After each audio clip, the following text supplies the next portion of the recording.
घेऊयात. या ठिकाणी बघा फोर्स जो आहे तो दिलेला आहे. रिलेशन आहे आपल्याकडे F is equals to y upon under root of d. या डीचा अर्थ असतो डेन्सिटी या ठिकाणी, ठीक आहे. आणि त्यांनी आपल्याला वायचं डायमेन्शन विचारलेलं आहे. म्हणजे वाय काय येईल सांगा रे?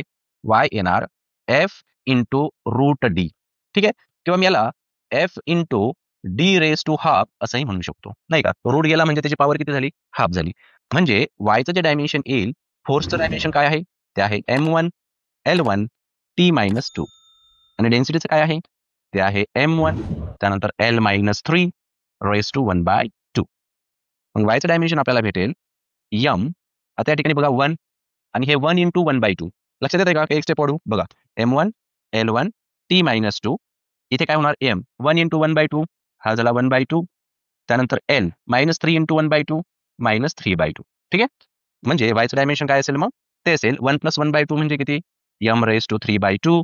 त्यानंतर 1 आणि -3/2. तर या ठिकाणी किती येणार हे? हे येणार -1/2 बरोबर. पुढे T रेस टू -2. तर हे आहे बघा आपलं डायमेन्शन. म्हणजे M raise to 3/2, L raise to -1/2 आणि T रेस टू -2 म्हणजे ऑप्शन ए जे आहे ते करेक्ट आहे.